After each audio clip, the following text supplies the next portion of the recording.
So, will you pretend to be my boyfriend? Mason stood across from me in our kitchen like he'd just asked to borrow my car, not rearrange every working part of my brain. I stopped with a fork halfway to my mouth. Cold noodles hung over the takeout box. What? He glanced toward the hallway, then back at me. His keys were still in one hand, his restaurant shirt wrinkled from a long shift. Usually, he came home loud, complaining about customers, stealing food off my plate. Tonight, he looked nervous. Mason never looked nervous. I need a favor. That sentence usually ends with me helping you move furniture. This is easier. You just asked me to date you. Pretend to date me. He set his keys on the counter and rubbed the back of his neck. Big difference. My stomach tightened anyway. I put the fork down before I dropped it. Mason and I had lived together for 11 months. Long enough for him to know I hated mornings, forgot laundry in the dryer, and ordered the same Chinese food every Friday. Long enough for me to know he slept with the TV on, called his mom every Sunday, and got quiet when something actually bothered him. But not long enough for this conversation to feel normal. Why do you need a fake boyfriend? I tried to make it sound funny. It came out too careful. Mason leaned against the counter. My sister's engagement dinner is tomorrow. I know. My mom's coming. Also know that. His eyes dropped for a second. I may have told her I was seeing someone. I stared at him. Then I laughed. I couldn't help it. You lied to your mom? She kept trying to set me up with her friend's daughter. So you invented a girlfriend? Not exactly. The room went strangely quiet. The refrigerator hummed behind me. Somewhere upstairs, a dog barked twice. Mason looked at me, but not in his usual easy way. His gaze stayed there, steady, almost like he was waiting for me to understand something before he had to say it. My chest tightened. What did you tell her? He exhaled through his nose. That I was dating someone. Someone. Yeah. And she is soon? She asked if it was serious. He gave a small shrug that didn't look relaxed at all. I said yes. I pushed my food away. Mason, this is a terrible plan. Probably. You could just tell her you lied. I could. Or ask literally anyone else. That made him pause. His jaw shifted slightly, like he was choosing his next words. I don't want to ask anyone else. I looked down at the counter because suddenly looking at him felt dangerous. It meant nothing. He trusted me. We lived together. I already knew his family. That was all this was. Simple. Practical. Completely harmless. Why me? I finally managed. Mason stepped closer, stopping on the other side of the island. Not close enough to touch. Close enough that I noticed. Because you know everything about me, he said quietly. And because I'm more comfortable with you than anyone. For 1 second, neither of us moved. Then he smiled, but it looked uncertain around the edges. So, I should have said no. I knew that. Instead, I heard myself ask, how convincing do we have to be? His eyes held mine a little too long. Convincing enough that my family believes I'm in love with you. We need rules, I told him. Mason had already moved my takeout boxes aside and opened the notes app on his phone like fake dating was something you could organize between grocery reminders and work shifts. Rules, he repeated, settling onto the couch beside me. Very romantic. That is exactly the problem. He smiled and typed the word anyway. We had agreed to do it. Somehow. One dinner. One weekend. A few hours of pretending in front of his family. Then everything would go back to normal. I kept repeating that part in my head. Normal. Mason leaned back, one arm stretched along the top of the couch behind me. Not touching. Just there. How long have we been together? 3 months. Too new. My mom will ask too many questions. 6. That sounds serious. I turned toward him. You told her it was serious. Right. His mouth twitched. 9 months. I stared at him. We have only lived together for 11. Exactly. Built-in backstory. He looked far too pleased with himself. Roommates who fell in love. People eat that stuff up. My chest did something stupid. I ignored it. Fine. 9 months. Mason typed it in. Who made the first move? You. Why me? Because this was your bad idea. That is not believable. He shifted closer and angled the phone so I could see the screen. His knee bumped mine. Neither of us moved right away. You are the one who overthinks everything, he added. You would take 6 months just to admit you liked someone. My face went warm. You do not know that. I live with you. His eyes lifted from the phone. I know more than you think. The room got quiet again. He was probably talking about my habits. My terrible dating history. The way I deleted messages before answering them. Normal roommate stuff. That was what I told myself. Mason looked back at the screen. First date. Coffee. Boring. You drink coffee every day. That is different. Dinner, then. Too formal. I folded my arms. You are being very picky about a date that never happened. I want it to sound real. His voice softened on the last word. For a second, I forgot what we were doing. Then he tapped the phone against his palm. What would you actually want? What? For a first date. I laughed once, mostly because I needed somewhere for the nerves to go. Why does that matter? Details make lies believable. His expression stayed casual, but his eyes did not. They stayed on mine, waiting. I do not know. Somewhere quiet, I guess. Nothing fancy. Maybe a place with good food where nobody is rushing us out. Mason nodded slowly, like he was filing it away. You hate loud restaurants. See? You already know that. I know you take the booth facing the door. I know you always order fries and steal mine anyway. I know you pretend you do not want dessert, then eat half of mine. I stared at him. He shrugged, but there was something careful in it. Roommate observation. Right. My voice came out lower than I meant it to. He started typing again. Okay. First date at that diner on Clark Street. I blinked. The one I like. The one with the terrible coffee and the good pie. You hate that place. Apparently fake me made a sacrifice. The joke landed too softly. Too close to something real. I looked down at his phone. What else? Pet names. Absolutely not. Mason laughed, and his hand brushed mine when he reached for the cushion between us. It was barely a touch. His fingers caught against mine for half a second. Still, my pulse jumped. He noticed. I knew he noticed because his smile faded just a little. Neither of us pulled away immediately. Then he cleared his throat and leaned back. Fine. No pet names. Good. Unless my mom asks. Mason. Ethan.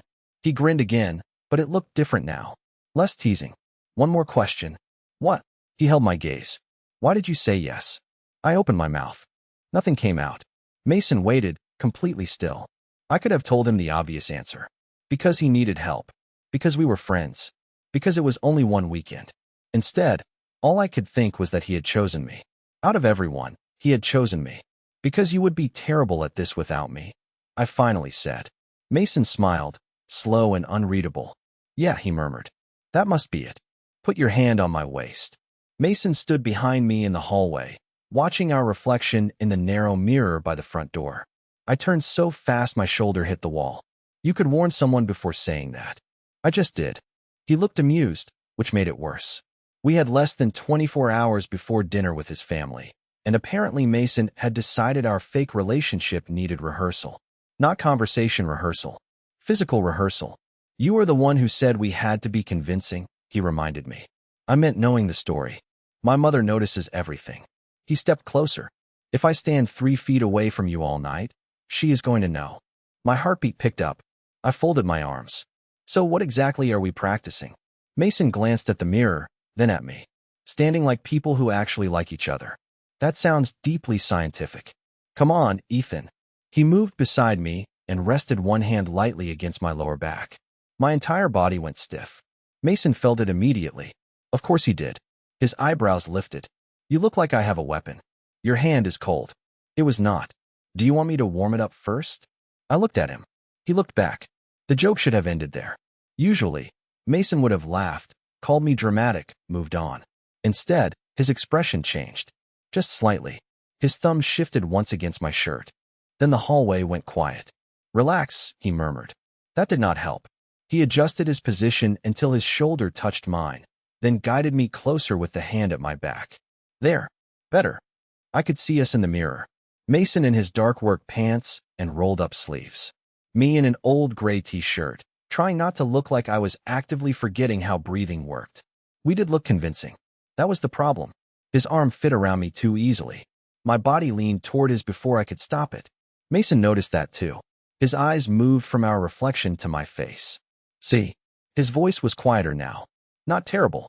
You have very low standards. I live with you. Exactly. His mouth curved, but he did not move away. Neither did I. For a few seconds, the only sound was the air conditioner clicking on. Then Mason reached for my wrist. Your hand should go here. He placed it against his chest. My palm landed over the soft cotton of his shirt, right above his heartbeat. It was faster than I expected. I looked up. Mason was already watching me. No grin. No joke. Just that same unreadable look from the couch. My throat went dry. This feels unnecessary. Probably. Your family is not going to inspect our hand placement. Probably not. Still, he kept my hand there. His fingers stayed wrapped loosely around my wrist. Not trapping me. Just holding on. Mason. Something flickered across his face. Then his phone buzzed in his pocket, and he stepped back so quickly the space between us felt cold. Sorry. He pulled the phone out and glanced at the screen. My sister.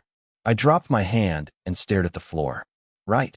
Mason answered the call, but before he turned away, his eyes met mine in the mirror again. His voice stayed casual while he told his sister we would be there at 7.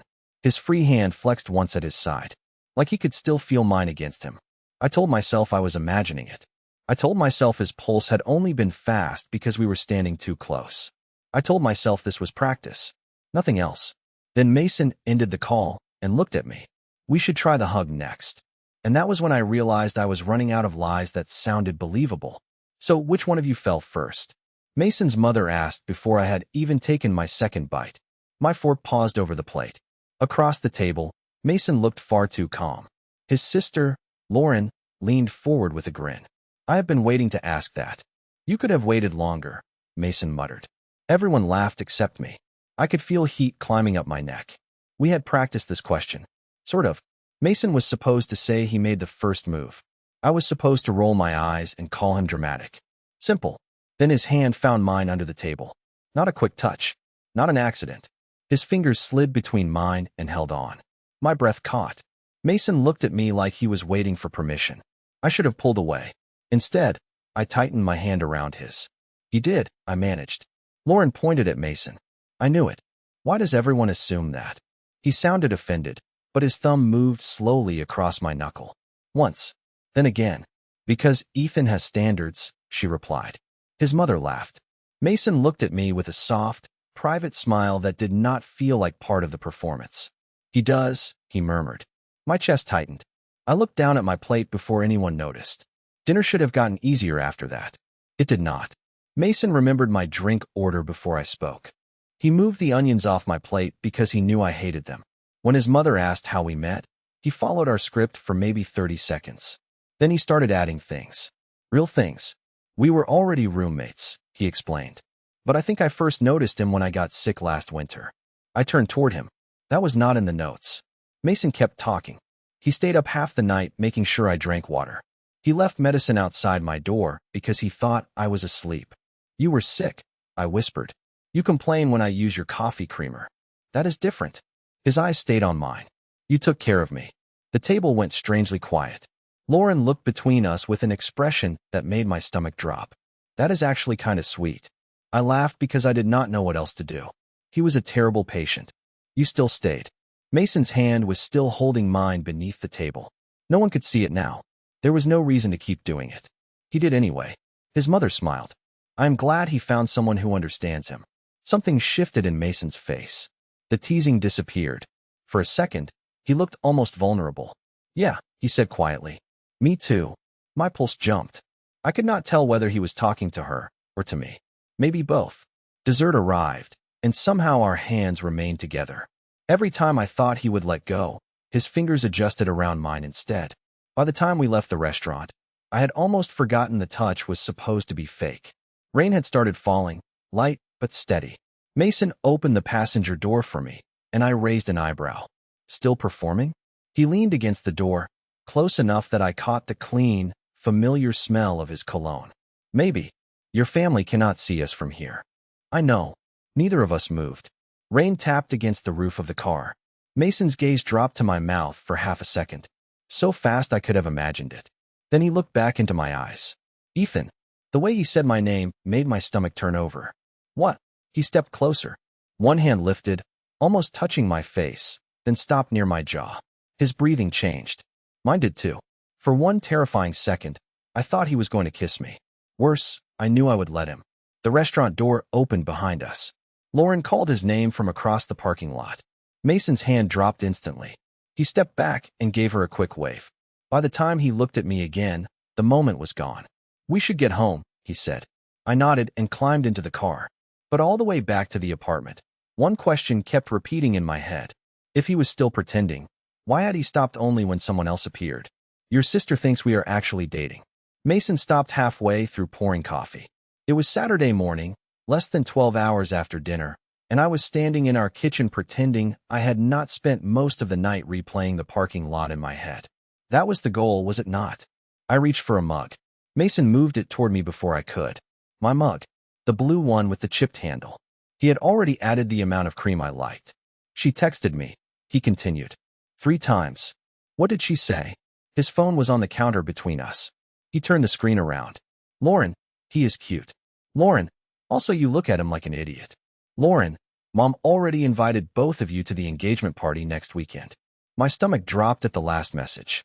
Next weekend, Mason rubbed a hand over his face. Apparently, we were too convincing. Great. I took the coffee, careful not to let my fingers touch his. He noticed. His eyes flicked down to my hand, then back up. You do not have to go. The words came too quickly, like he had already decided I might want out. I know. I can tell them you are working. I said I know. Mason went quiet. The space between us felt different than it had the night before. Less warm. More careful. I hated it immediately. Before either of us could fix it, someone knocked on the apartment door. 3 fast hits, then one louder one. Mason frowned. Are you expecting someone? No. He opened the door, and a guy in a black restaurant jacket walked in carrying a paper bag. Tall. Easy smile. Familiar enough to clap Mason on the shoulder without asking. You left this at work. He handed over the bag, then looked at me. Oh, roommate. Ethan, Mason corrected. Ethan, this is Caleb. He works with me. Caleb's eyes moved between us. Not rude. Just curious. Right? Ethan. He smiled like he had heard the name before. That should not have mattered. It did. Mason talks about you. Mason's shoulders tightened. Caleb. What? Caleb looked innocent. You do. My chest gave one hard beat. I focused on my coffee. Mason never mentioned his co-workers talking about me. He barely mentioned work once he got home. Caleb leaned against the doorway. So, are you the guy from the family dinner? Mason went still. How do you know about that? Lauren called the restaurant last night looking for you. She told Melissa. Melissa told everyone. He grinned. Congratulations, by the way. I nearly choked on my coffee. Mason stepped closer without thinking, one hand landing between my shoulder blades. You okay? His palm stayed there. Warm. Steady. Caleb's smile changed. Smaller now. More observant. Wow, he murmured. Mason pulled his hand away. It is complicated. The words landed harder than they should have. Caleb looked at him, then at me. Sure. That one word carried way too much. He pushed away from the door. Anyway, Sunday shift changed. Chloe is covering dinner, so you are closing with her. Mason nodded. Got it. Caleb glanced at me one last time. Nice meeting you, Ethan. After the door shut, the apartment felt too quiet. I set my mug down. Who is Chloe? Mason turned toward me, expression unreadable. A co-worker. The one you used to date. His eyebrows lifted. I regretted the question immediately. Lauren mentioned her once. I added. Too late. Mason watched me for a long second. Why do you care? I do not. My answer came too fast. He stepped closer, not enough to touch, but enough to make it hard to breathe normally. You look like you cared. We are pretending to date. I am trying to keep the story straight. Mason's jaw shifted. Right. He picked up his phone and looked away. The story. I wanted to take it back. I wanted to ask why Caleb knew my name. Why Mason talked about me at work. Why he had nearly touched my face in the rain. Instead, I grabbed my coffee and headed toward my room. Behind me, Mason spoke so quietly I almost missed it. For what it is worth, Chloe is not the person I have been thinking about. I stopped with my hand on the hallway wall. When I turned around, he was already walking into the kitchen, leaving me with another question I was too afraid to ask. You have been avoiding me. Mason was standing in my bedroom doorway when I looked up from my laptop. I live here. That is not an answer. I closed the screen halfway. It was late Sunday night. He had just gotten home from closing the restaurant, tie loosened, sleeves pushed up, exhaustion sitting in the lines around his eyes. Still, he was watching me too closely. I have work. You have been working in your room for 6 hours. Maybe I am productive. You ate dinner in here. I looked away. You noticed? Mason let out a quiet breath and stepped inside. I notice everything you do lately. That is kind of the problem. My chest tightened. He stopped near the foot of the bed, leaving enough space between us to pretend this was still a normal roommate conversation. It did not feel normal. What happened with Chloe? I asked before I could stop myself. Mason blinked. Nothing. You closed with her. And then I came home. That is not what I meant. His expression shifted. Something tired gave way to something more exposed. I know. The room went silent. I could hear a car passing outside and the faint hum of the air conditioner. Mason looked down at his hands. She asked if I wanted to get drinks after work. My stomach dropped anyway. Did you? No, why not? He gave a short laugh, but there was no humor in it. You really want me to say it? I could not answer. Mason moved closer. Just one step. Because I kept thinking about you. My pulse stumbled. Mason. At dinner. In the parking lot. This morning, when you would not look at me. His jaw tightened. I have spent the last 2 days trying to figure out when pretending stopped feeling like pretending. I stared at him. Every excuse I had built for myself disappeared at once. You do not have to say that because I got jealous. I am not. You date women. I know. Your family thinks this is real. I know that too. Then what are you saying? Mason looked at me for a long time. When he finally spoke, his voice was quieter. I am saying I did not hate holding your hand. My breath caught. He stepped closer again. I did not hate you leaning into me. Another step. And when Lauren interrupted us outside the restaurant, I was not relieved. He was close enough now that I could see the uncertainty in his eyes. Mason was always confident, always sure of where he stood. Not now. I was angry, he admitted, because I wanted to know what would happen if she had not come outside. My hands went cold. You mean the kiss? I mean you. The words landed so softly they hurt. I looked down because I did not know what to do with them. Mason reached toward me, then stopped before touching my hand. Even that hesitation felt different. Careful, like he was afraid I might pull away. Tell me I imagined it, he murmured. The dinner. The hallway. All of it. I shook my head once. You did not. His shoulders dropped slightly, like he had been holding his breath for days. Okay. I do not know what this means yet. He gave a small, nervous smile. But I know I do not want to go back to normal. My heart started pounding. Mason looked at my hand again, waiting. This time, I closed the distance first. My fingers touched his. He held on slowly, carefully, like it mattered. For a second, neither of us moved. Then his phone buzzed in his pocket. He ignored it. You should get that, I whispered. Mason kept his eyes on mine. Not this time. By Monday morning, Mason was acting normal again. Too normal. He made coffee, left my mug on the counter, complained about traffic, asked whether I had remembered to pay the electric bill. He did everything he always did, except look at me for longer than a second. The hand-holding in my room might as well have happened to 2 other people. I stood in the kitchen watching him button his work shirt, trying not to feel stupid. Are we going to talk about last night? His hand stopped, just for a second. Then he reached for his watch. What about it? My stomach dropped. Right. I nodded like that answer did not hurt. Nothing. Mason looked up then, but I was already turning toward the sink. Ethan, you are going to be late. I am not trying to pretend it did not happen. It kind of feels like you are. The words came out sharper than I meant them to. Mason exhaled and dragged a hand through his hair. I have not even had time to think. You had all night. I did not sleep. That stopped me. He leaned back against the counter, eyes tired. Every time I closed my eyes, I kept thinking about what I said. About holding your hand. About what happens if I get this wrong. Get what wrong? Us. The words sat between us. Small. Heavy. Mason looked away first. You are my roommate. You are the person I come home to. If this turns into something and falls apart, I do not just lose a date. His jaw tightened. I lose my home too. I knew he meant the apartment. The routine. Coffee in the morning. Takeout on Fridays. The dumb arguments over the thermostat. All the ordinary things that had started mattering more than I wanted to admit. So what are you saying? He stayed quiet too long. That was enough for my brain to do what it always did. Fill in the worst answer. You regret it. Mason's head snapped up. No, then why are you pulling away? Because I am scared. The honesty in his voice knocked the fight out of me. Mason pushed away from the counter, but stopped before getting too close. I have never done this before. Dated a roommate? Felt like this about a guy. My chest tightened. He looked almost angry at himself for admitting it. I do not know what I am supposed to call it. I do not know what my family will think. I do not know what happens at work if people start talking. Caleb already knows. Caleb suspects. There is a difference. There is when I am still trying to understand it myself. I folded my arms, mostly to keep my hands from shaking. And where does that leave me? Mason's face softened. He took one careful step forward. Not rejected. That is not the same as chosen. He flinched. I hated that I noticed.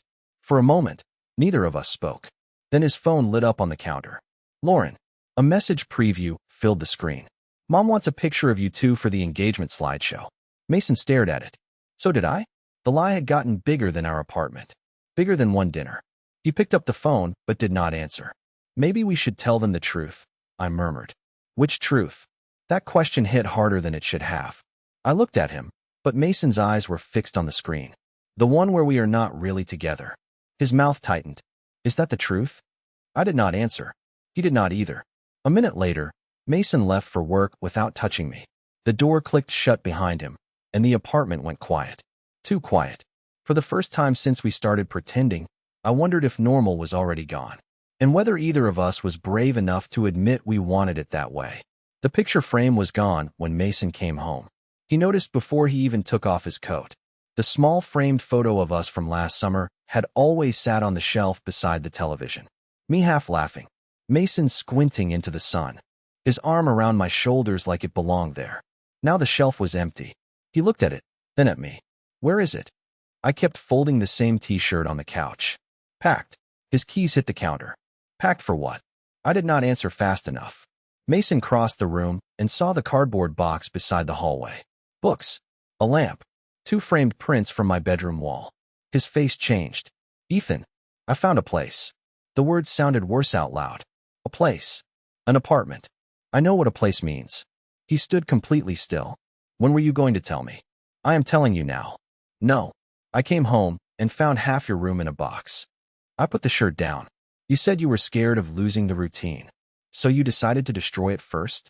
I am trying to make this easier. Mason laughed once. Sharp. Hurt. For who? I looked away. That was enough of an answer. He moved closer, but there was still several feet between us. It felt like more. You think I want you gone? I think you want time. I wanted one day to think without you deciding I was ashamed of you. My chest tightened.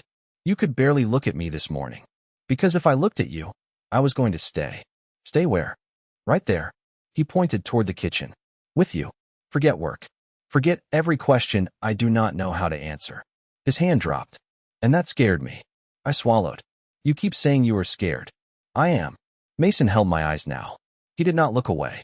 But I am more scared of coming home and you not being here. The apartment went quiet. A car horn sounded somewhere below us. Neither of us moved. Mason took another step. I do not know what label makes sense yet. That is not fair to me. I know. His voice cracked slightly, and he stopped. But what I feel is not fake. My pulse started pounding. Then why did you let me think it was? Because I thought I needed certainty before I could choose you. He shook his head. I was wrong. I stared at him. Mason. No. Let me finish. His hands opened at his sides, empty. Nervous. I chose you when I asked you to come to dinner. I just did not understand that was what I was doing. He stepped closer again. I chose you when I kept holding your hand after nobody could see us. Another step. I chose you when Chloe asked me out, and all I wanted was to come home. He was close now. Not touching. Waiting. And I am choosing you now. My throat went tight. You do not get to say that just because I am leaving. I am saying it because you are leaving and I finally understand what losing you feels like. His gaze dropped to my hands. I do not want that. I looked at the box beside us. What do you want? Mason lifted his eyes. I want you to stay. A pause. His breathing was unsteady. So was mine. Not because rent is easier with 2 people. Not because I need help with my family. His voice softened. Because this place feels like home when you are in it. I closed my eyes for half a second. When I opened them, he was still there. Still waiting. I reached for his hand. Mason held mine like he had been afraid I never would again. I am still scared, he whispered. Me too. His thumb moved over my knuckles. Slow. Careful. Can we be scared without pretending nothing happened? I looked at him. Really looked at him. Only if you stop making me guess. Mason nodded. Deal. Neither of us let go. And for the first time, the silence between us did not feel like something we were hiding behind. The box stayed in the hallway for 3 days. Neither of us mentioned it. Mason stepped around it every morning on his way to work, and I left it there like proof that I could still leave if I needed to. But I stopped packing. That was the first choice. The second happened Friday night, when Lauren texted Mason about the engagement slideshow again. He was sitting beside me on the couch, close enough that our knees touched. "She still wants a picture," he murmured. "Of the fake couple?" Mason looked at me. "I do not think I want to call it that anymore." My heart kicked hard against my ribs. He held out his phone, camera already open. "Can we take one? Right now?" "You hate posing. If I give you time to think, you will make it weird." "You are already making it weird." "Probably." He smiled, nervous around the edges. I shifted closer. Mason lifted the phone, then hesitated. His arms settled around my shoulders. "Familiar. Different. You good?" I nodded. The camera clicked. In the picture, neither of us looked polished. Mason was still wearing his restaurant shirt. My hair was a mess. The takeout containers were visible on the coffee table behind us. But his hand rested against my shoulder, and I was leaning into him without trying to hide it. It looked real because it was. Lauren replied almost immediately. "Finally. Mom knew before you did." I laughed so hard I had to put the phone down. Mason groaned and covered his face. "I am never speaking to my family again." "That seems dramatic." "She is going to tell everyone." "Does that bother you?" The laughter faded. Mason lowered his hands. For a second, I saw the fear again. Not shame, just uncertainty. Then he reached for me. His fingers found mine on the couch and stayed there. "It scares me," he admitted. "But no, I do not want to hide you." The words were simple. That made them hit harder. I looked down at our hands. "You do not have to figure everything out tonight." "Good." His thumb moved across my knuckles. "Because I still have no idea what I am doing." I noticed. "You could be supportive. I am sitting here, am I not?" Mason smiled. Then he leaned closer, slowly enough that I could have moved away. I did not. The kiss was brief, careful, almost uncertain. Nothing like the dramatic version I had imagined in the parking lot.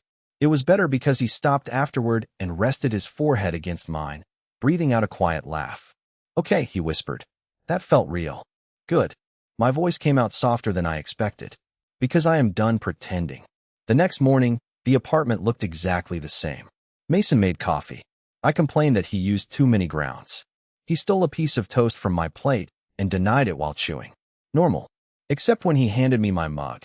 He kissed my temple like it was already part of the routine. Later, I unpacked the box in the hallway. Mason did not make a big deal out of it. He just took the empty box from my hands, folded it flat, and carried it downstairs. That evening, we went to his sister's engagement party together. Mason was quiet in the elevator. I could feel the tension in his hand before the doors opened. Then he looked at me. "Ready?" I was not. Neither was he. But when we stepped into the crowded room, he reached for my hand in front of everyone. And this time, he did not let go.